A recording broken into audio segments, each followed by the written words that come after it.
je me lance un gros défi. Rénover entièrement cette petite maison en moins de 3 mois.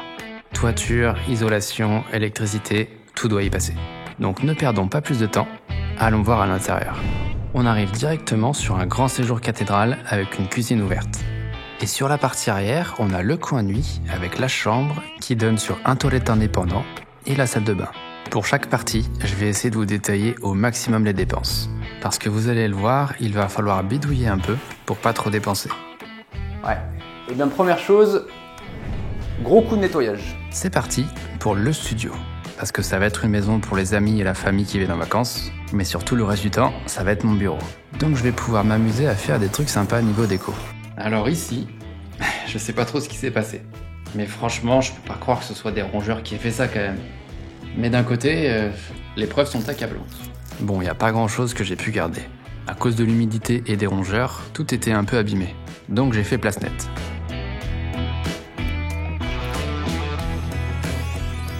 Côté salle de bain, c'est un petit peu la même chose. Y a pas grand chose à récupérer. Et y avait encore un nid de rongeurs. Pour les murs, ils étaient tous recouverts avec un revêtement en liège collé à la colle néoprène.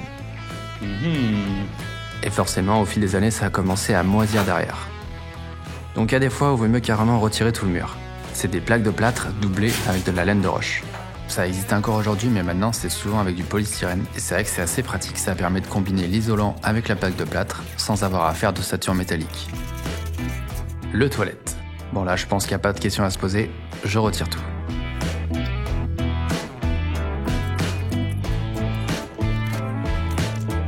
Pour mieux se repérer, voilà à quoi ça ressemble sur un plan. Mon idée, c'est de garder aux mêmes endroits la salle de bain et le toilette. Par contre, le coin chambre va devenir une cuisine ouverte sur le séjour en retirant le mur. Vu que la plupart du temps, ça va être mon bureau ici, je préfère avoir le maximum de place. Dans le séjour, c'est un plafond cathédrale, mais au fond, c'est un plafond bas, donc il faut que je le retire avant d'ouvrir le mur.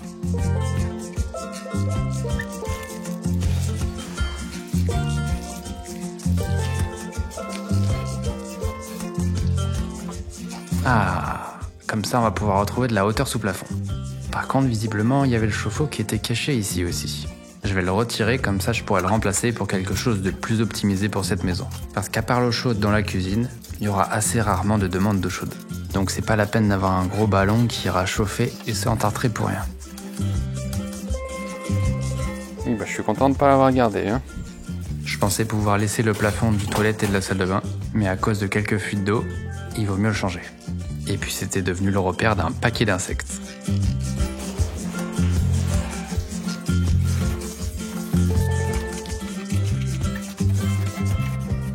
Voilà, on peut enfin retirer le mur de gauche. Et il faut y aller doucement sur la partie haute parce qu'il a été monté collé à la charpente. Donc je découpe au maximum à la meuleuse avant d'y aller au marteau.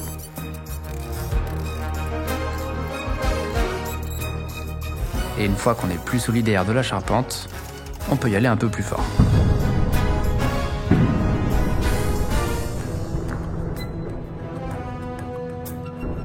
Il y avait aussi un placard en briquette au fond de la chambre qui était pas du tout pratique comme ça tout en longueur.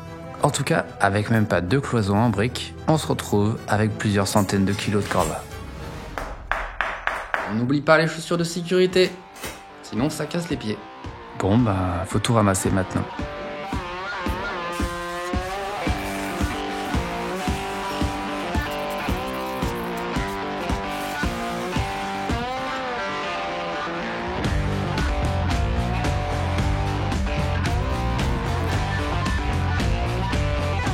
Et tant qu'on y est, je vais commencer à retirer les anciens doublages en laine de roche qui sont trop abîmés. Ça me permettra aussi de mettre un isolant plus épais avec de la fibre de bois. Ah oui, il y avait un beau nid de fourmis ici. Avec les souris, ça commence à faire un paquet d'occupants qui étaient dans la maison quand même. Bon, on va faire une petite pause dans la destruction pour parler des ouvertures.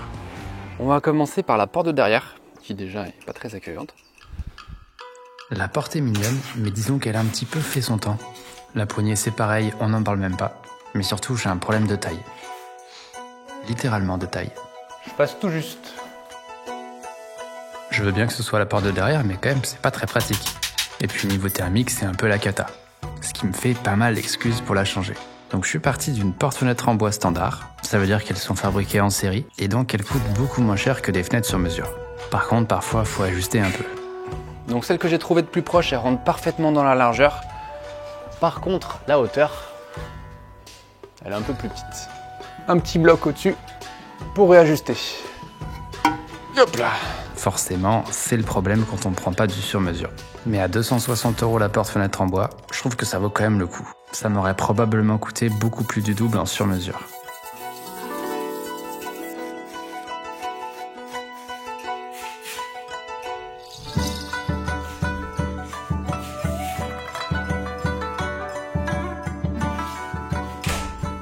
Cool. Maintenant, les autres fenêtres. Et j'ai eu un peu plus de chance sur la taille.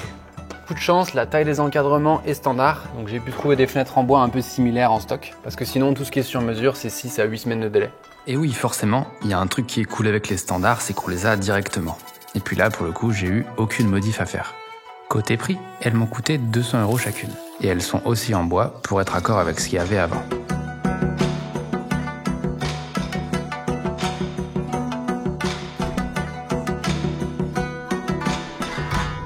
Avant de retourner à l'intérieur, on va aller faire un tour sur le toit qui est pas du tout isolé. Et de ce que j'ai lu, c'est entre 20 et 30% des déperditions de chaleur dans une maison. Sauf que j'ai pas du tout envie d'isoler l'intérieur, sinon je vais perdre tout l'aspect bois de la charpente. Ce qui veut dire que je vais devoir partir sur une isolation par l'extérieur, et donc retirer toute la couverture. Mais vous allez voir, c'est pas plus mal, et ça va me permettre de retirer toutes les tuiles abîmées. Non mais sérieux, regardez-moi ces racines. Pour vous donner une idée, voilà à quoi ça ressemblait avant que je fasse un premier nettoyage.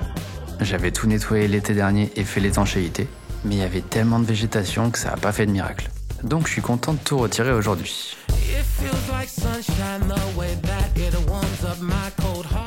Wow, les lithos se sont carrément décomposés avec la pourriture. Genre il reste rien quoi, c'est un truc de fou que ça tienne encore. En fait, normalement, dans la plupart des cas, avant de mettre les lattes horizontales, il y en a souvent à la verticale pour permettre d'aérer en dessous les tuiles et éviter aussi les rétentions d'eau. C'est du biscuit. Bon en tout cas, j'ai bien fait de tout retirer du coup.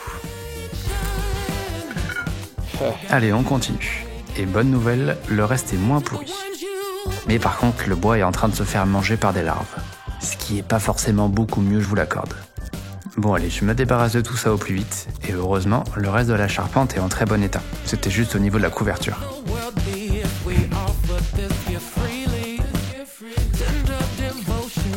Pour faire le nouveau plancher, je vais mettre les planches à l'horizontale, et elles seront aussi visibles à l'intérieur, qui devrait donner un côté un peu cabane. C'est de la volige de charpente toute simple, que j'ai rabotée sur la face intérieure pour retirer le jaune et rendre le bois lisse et propre. Voilà, ça, c'est tout râpeux et jaune. Et quand ça sort de la machine, c'est tout joli et lisse. Par contre, c'est long. J'ai plus de 150 planches.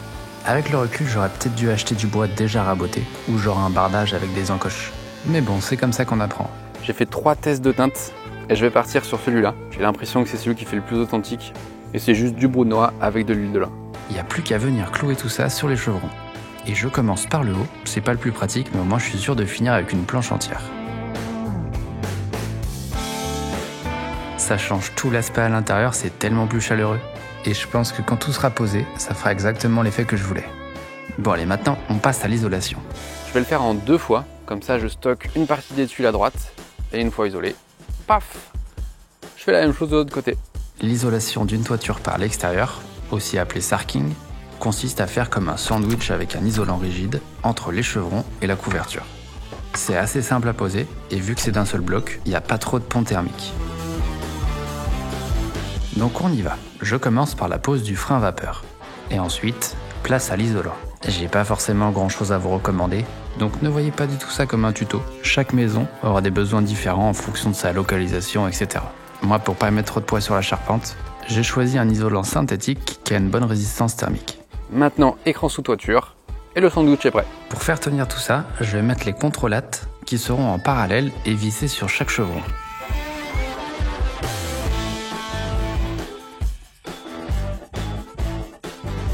Et enfin, dernière étape, les lithos sur lesquels viendront les tuiles.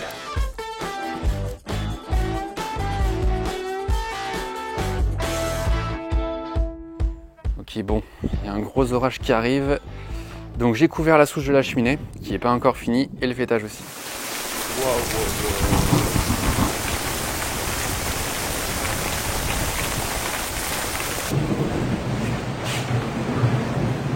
Bon, c'est bon, il n'y a pas de fuite en haut, mais bon, c'est pas de bol. Ça va durer une semaine. On va pas retrouver autre chose à faire, hein. On est ici aussi. Bon, et ben on reprend la semaine prochaine, hein. J'en ai profité pour aller aider ma mère avec sa cuisine. Je lui avais promis de lui donner un coup de main. En gros, je suis reparti de zéro avec un nouveau carrelage, ensuite des caissons tout simples qui ont des façades en bois et un plan de travail en pierre. J'essaierai de faire un format court quand ce sera fini pour vous montrer le résultat final. Normalement, il pleut pas la journée, donc c'est parti. Je rebascule les tuiles de ce côté vers ce côté à nouveau.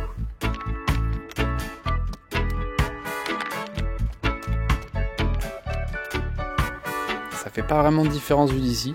Mais si on regarde à l'intérieur sur la caméra thermique, on voit clairement la différence entre la droite et la gauche. Je vous laisse deviner quel côté c'est. Et bien même chose de l'autre côté. C'est à la fois super satisfaisant d'avancer, et d'un autre côté un petit peu déprimant quand on voit tout ce qui reste à faire vu d'en haut. De toute façon, sur ce genre de projet, je crois qu'il y a des moments où il faut juste poser son cerveau et puis avancer. Faut oublier de le remettre après son cerveau, évidemment.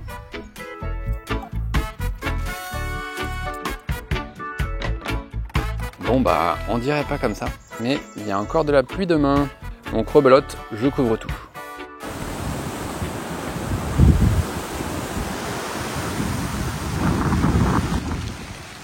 Ah là là, je vais jamais y arriver.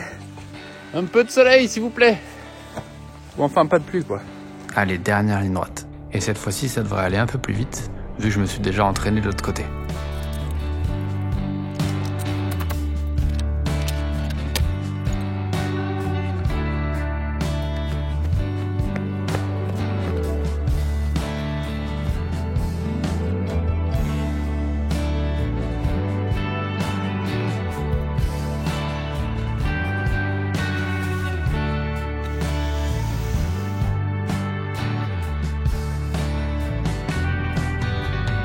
Bon, je finirai tout ça demain. Et en tout cas, il y en a une qui aimerait bien venir me voir, j'ai l'impression.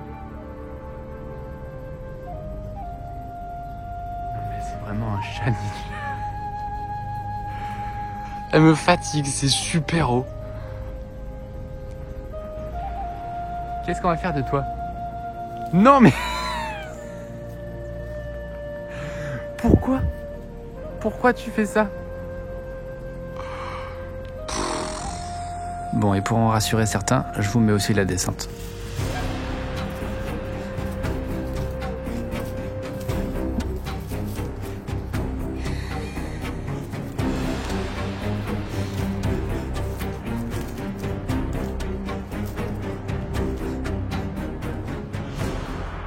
Fastoche. Ok, ce matin, je pose les tuiles de l'autre côté et j'en ai acheté des nouvelles pour remplacer celles qui étaient cassées. Au total, j'ai dû en remplacer 150. Bon bah elle est toujours dans les arbres. Et moi j'ai fini de poser les tuiles. On voit assez bien la démarcation avec les nouvelles. Et je me dis que j'aurais peut-être dû tout changer plutôt que de traiter les anciennes. Parce qu'elles tiennent quand même beaucoup mieux, je trouve. Mais à la limite, je pourrais toujours le faire plus tard. Parce que de toute façon, avec tous les arbres qu'il y a autour, je pense que j'aurai l'occasion de revenir sur cette toiture. Bon, pas trop tôt non plus, j'espère. Il reste plus qu'à mettre le closoir. C'est ce qui va venir ici pour faire la jonction entre les deux toits. Et par rapport au closoir maçonné qu'il y avait avant, et bah celui-là, il a des petits trous ici, ce qui permet au toit de respirer. Donc l'air, il rentre par le bas et il ressort par le haut. Allez, une fois que c'est collé, je fixe les tuiles faîtières et on a terminé pour le toit. Côté budget, si maintenant j'additionne tous les matériaux, je m'en sors avec environ 3800 € de dépenses pour une toiture de presque 80 m². Mais surtout, ce qui change tout, c'est que j'ai pu conserver la charpente apparente à l'intérieur et en rajoutant un plancher bois, ça donne vraiment ce côté cabane que j'adore. Merci à Boursorama de sponsoriser cette vidéo. Je suis trop content qu'ils m'accompagnent sur ce projet parce que ça fait plus de 10 ans que je suis client et grâce à leur carte gratuite, j'ai jamais eu aucun frais. C'est toujours ça d'économiser et d'ailleurs, à la fin de la vidéo, je vous propose de vous détailler tout mon budget pour ce projet afin de comprendre chaque dépense. En attendant, si vous n'êtes pas encore client, ils vous ont préparé une offre que je vous mets en description. Bon, revenons à notre jardinage. Je vais laisser la plus grosse partie du terrain en friche, mais je vais débroussailler et tondre autour de la maison. Parce que l'année dernière, on pouvait même plus marcher. Là, j'ai un petit problème avec le mimosa. En même pas un an, il est complètement sorti de terre, c'est un truc de dingue. Donc il faut que je le retire tout autour de la maison avant que ça devienne un peu ingérable. Sur le terrain, c'est quasiment que du sable. Le mimosa, lui, il aime bien ça, mais j'ai pas encore trouvé beaucoup d'essence qui s'y plairait. Donc n'hésitez pas, si vous avez des idées, je suis preneur. Je m'étais bricolé une petite charrette avec ce que j'ai pu récupérer à droite à gauche. Et en fait, je m'en sers tout le temps, sauf qu'elle est un tout petit peu trop petite. Donc je pense que je vais essayer d'en refaire une un peu plus grande avec les vieux sommiers que j'ai récupérés à l'annexe. Bon, il faut avancer un peu maintenant. Donc ce soir, je commence l'ossature et l'isolation. Ça va être une ossature métallique toute simple, avec des rails et des doubles montants qui auront suffisamment de place derrière pour mettre ma laine de bois.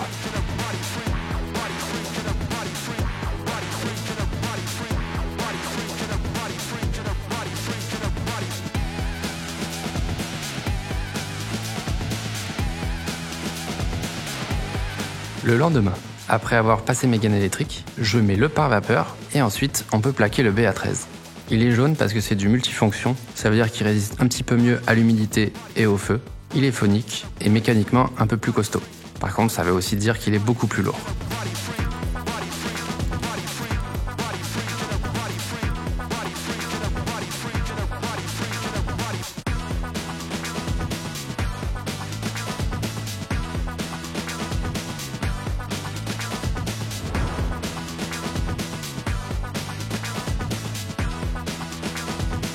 On va pouvoir passer au sol.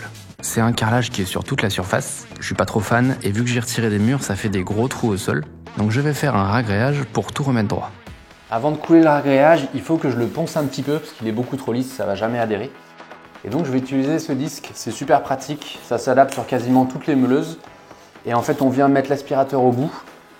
Et comme ça fait quasiment aucune poussière, c'est trop bien.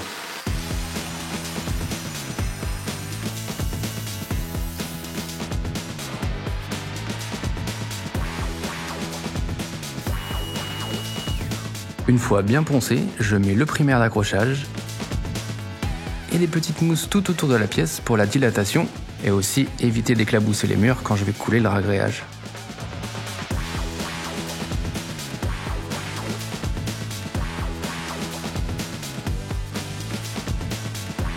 Je laisse sécher la nuit et voilà, on est débarrassé de ce carrelage. Parce que franchement, je me voyais pas tout retirer au marteau-piqueur.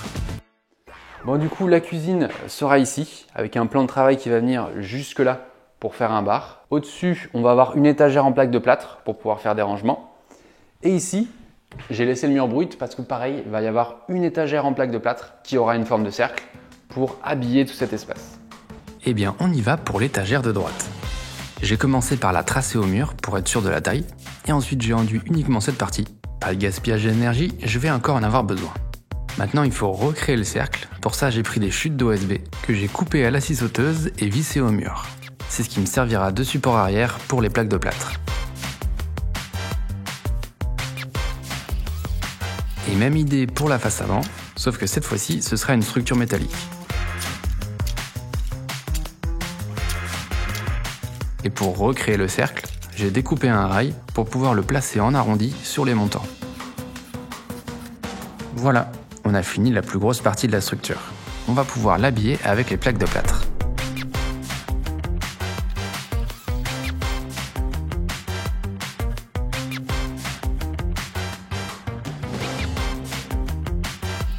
Après avoir vissé les plaques sur la structure, j'ai mis 3 renforts de chaque côté qui vont permettre de solidifier l'ensemble et de me faire des supports pour les étagères.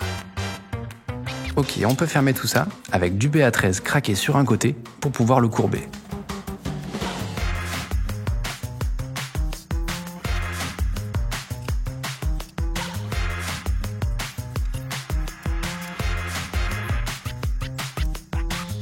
Il va y avoir 3 étages sur cette étagère. Et je vais les faire avec des rails qui seront vissés au mur et sur les renforts que j'ai mis tout à l'heure sur les côtés.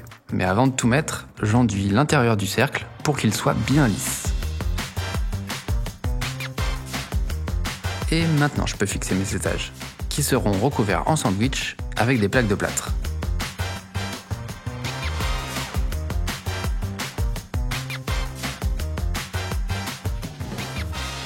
On va parler éclairage maintenant. Pour mettre en valeur les objets qui seront dessus, il va y avoir un ruban LED sur le dessus de chaque étage. Et je vais faire passer les jonctions des câbles dans des trous derrière le coffrage pour que ce soit invisible de face. Le tout sera pilotable et je pourrai changer la couleur avec une télécommande. Allez, sous couche blanche, et pour la peinture de finition, c'est un beige très fin qui est le même que celui qu'il y a sur les murs de toute la pièce.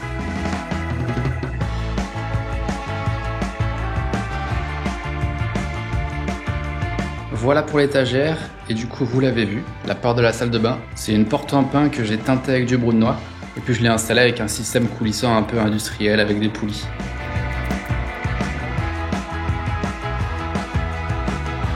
Et bien on passe au sol. Je fais un bon dépoussiérage, et ensuite je vais poser un revêtement effet bois foncé.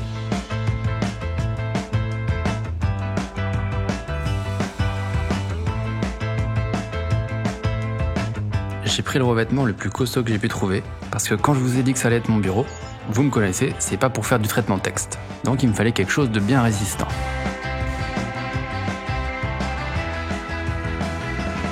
Ok, on passe du sol au plafond, où je vais y mettre un gros ventilateur en bois. J'ai toujours voulu en avoir un, je trouve ça super joli. Et avec ça, on a tout de suite l'impression de se retrouver au tropique.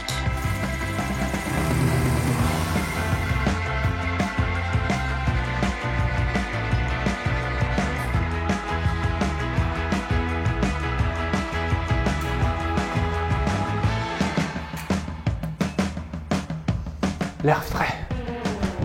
En plus d'apporter cette sensation d'air frais, ça va aussi permettre de brasser l'air ici parce qu'avec la forêt c'est souvent très humide, donc c'est pas mal de faire circuler l'air.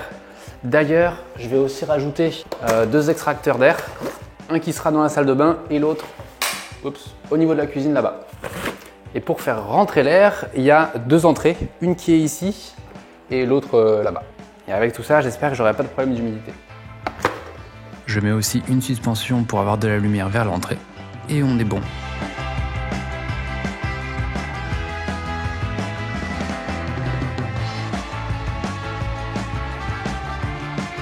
Il va bien falloir quelque chose pour me reposer quand je vais commencer les travaux d'aménagement, et j'ai trouvé le canapé parfait pour ça. Parce que vu qu'il n'y a plus de chambre, il est convertible pour devenir un lit. Encore plus pratique pour faire la sieste entre les travaux. Je suis rincé, mais on commence à être pas mal, franchement je suis trop content. Il y a plein de trucs qu'on n'a pas vu, tout ce qui est eau, électricité, les évacuations que j'ai toutes refaites. Donc ce que je vous propose, c'est qu'on en parle dans les parties aménagement, donc pour la cuisine et la salle de bain. Ça permettra de revenir un petit peu en arrière à chaque fois et de pas trop charger cette vidéo qui est déjà plus longue que ce que j'ai l'habitude de faire. Je vais rester ici un petit peu et puis je m'attaque à la cuisine. Avant de nous quitter, revenons à Boursorama et à la gestion de mon budget. Donc voici toutes mes dépenses pour ce projet. La première chose que j'ai changé, c'est les fenêtres. J'ai pas changé la porte d'entrée, mais uniquement les 2 fenêtres sur les côtés et la porte-fenêtre de derrière, pour un coût total de 750 €. Ensuite, le plus gros de la dépense, ça a été la toiture. Il y a eu plein de petites choses, comme cette huile technique qui coûte 70 €, qui ont fait augmenter un peu le budget. Mais si je mets tout bout à bout, on arrive à 3810 €. Après, nous avons les murs et l'isolant intérieur, pour un coût de 1690 €, l'électricité et les réseaux d'eau, 425 €. Et pour finir, le sol qui comprend le ragréage et le revêtement pour 1120 €. Ce qui nous fait un total de 7795 €.